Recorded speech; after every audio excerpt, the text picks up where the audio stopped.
Hello viewers, আসসালামু আলাইকুম। চলে আসলাম নীলাচল ভিউ পয়েন্ট।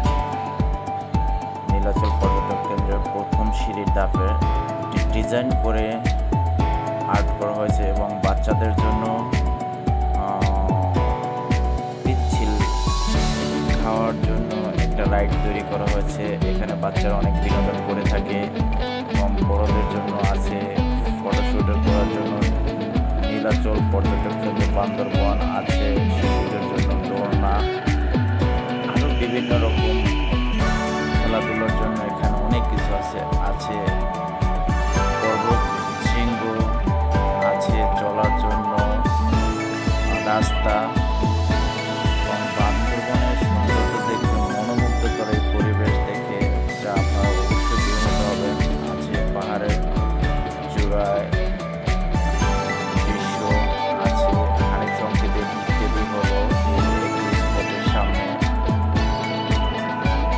জায়গার ভিউ পয়েন্টগুলো দেখতে সত্যি অসাধারণ, যা মুখে বলে বোঝানো যাবে না। এখানে প্রত্যেকটি স্পটের ভিউ দেখতে মনে হচ্ছে যে বান্দরবান জেলার কাঠ দিয়ে কারুকার্য করা এরকমের কিছু, কিন্তু বাস্তবে এরকমের কিছু না।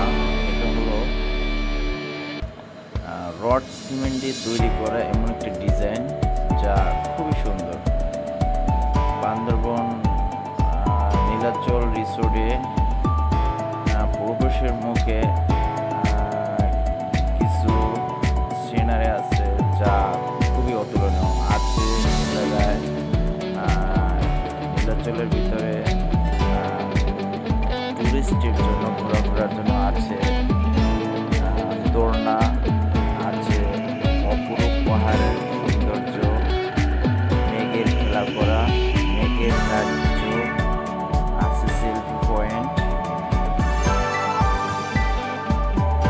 আরো অনেক সৌন্দর্য যা ক্যামেরা বন্দি করা সত্যি অনেক কষ্টকর। আছে শাপলা পয়েন্ট, এটাও সেলফি নেওয়ার জন্য অনেক সুন্দর একটা পয়েন্ট।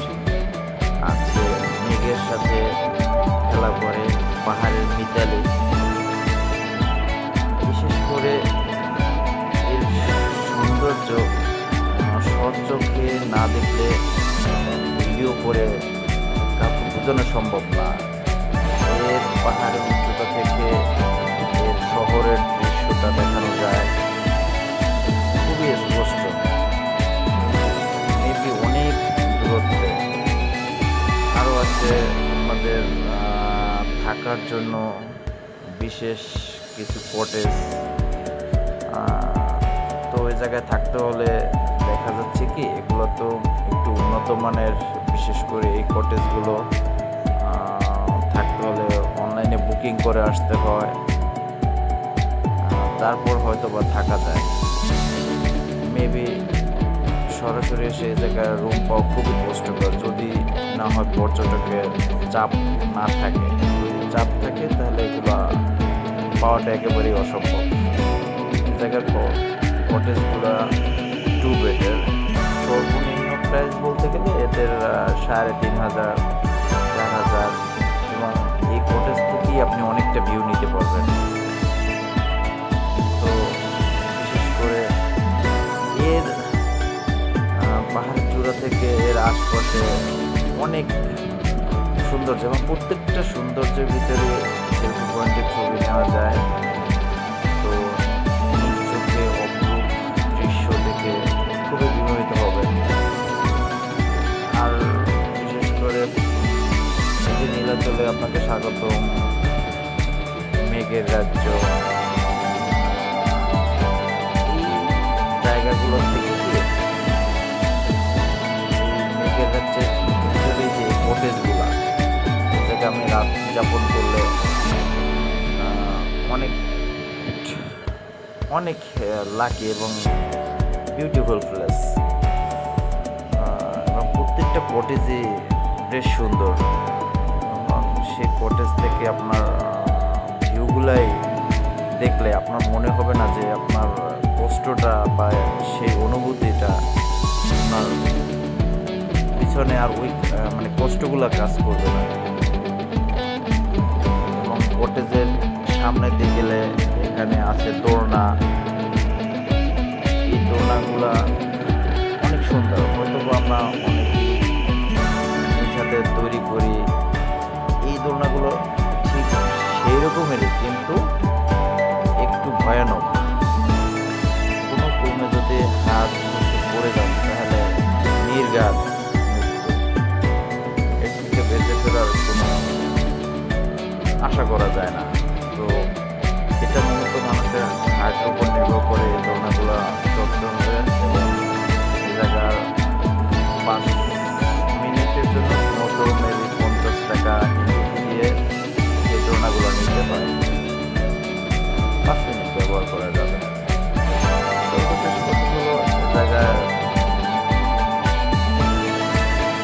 বসে যেমন আপনি দোলনার ফ্লেক্সটাও নিতে পারবেন, তেমনি পাহাড়ের ভিউটাও নিতে পারবেন, এবং আরও অনেক কিছুই এর থেকে আশা করা যায়। বিশেষ করে এই রাস্তা দিয়ে গেলে অনেকগুলো সেলফি পয়েন্ট দেখতে পারবেন।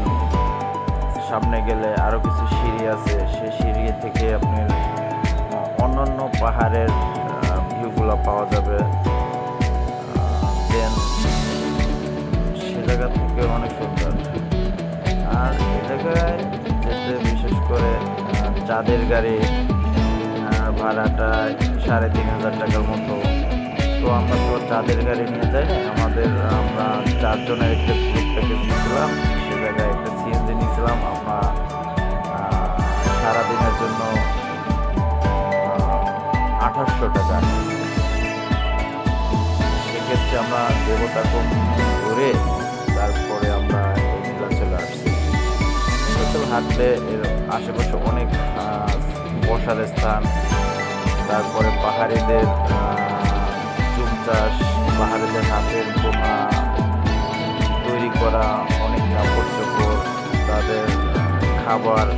এ জায়গার খাবারগুলো হচ্ছে অনেক প্রিয়। আনারস বলেন, আম বলেন, মানে সেরকম সুস্বাদু। এ জায়গায় আছে জুম গার্লস, ওরা সেলফি তোলার জন্য জুম ঘর তৈরি করে রাখছে। ছবি তোলার জন্য জায়গায় 10 টাকা করে নেয়। তারপরে আছে এখানে পাহাড়িদের কিছু কাজের, ওরা যে কি কাজ করে তার উপরে ভিত্তি করে কিছু ছবি আর্ট করে রাখছে, আর্টিস্টম্যান। তো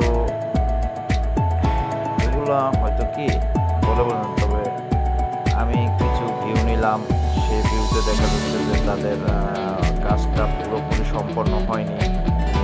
তো সামনে এর পুরোপুরি ভিউ বা সম্পূর্ণ কাজ বা রং করার আরও কিছু সামনে কাজ আছে, আমি সেগুলো দেখাচ্ছি আপনাদেরকে।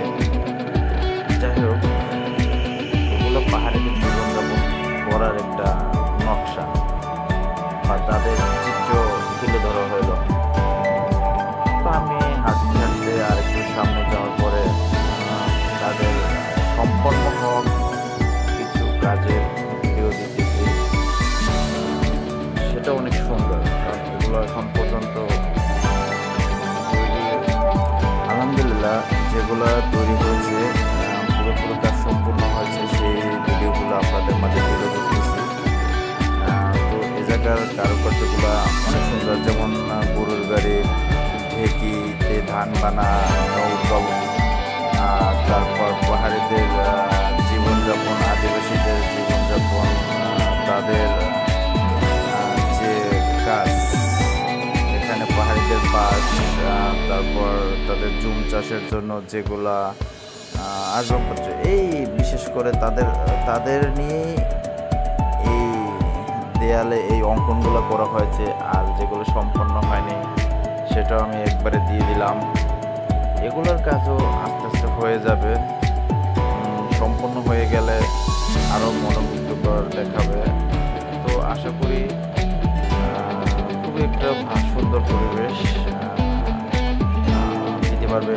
আর এই রাস্তাটা দিয়ে, এই রিসোর্টের পাশ দিয়ে গেলে বাচ্চারা অনেক হ্যাপি এবং খুশি থাকে, তারা অনেক লাকি মনে করে যে একটা ফেস্টুন বা একটা কার্টুন সিস্টেমের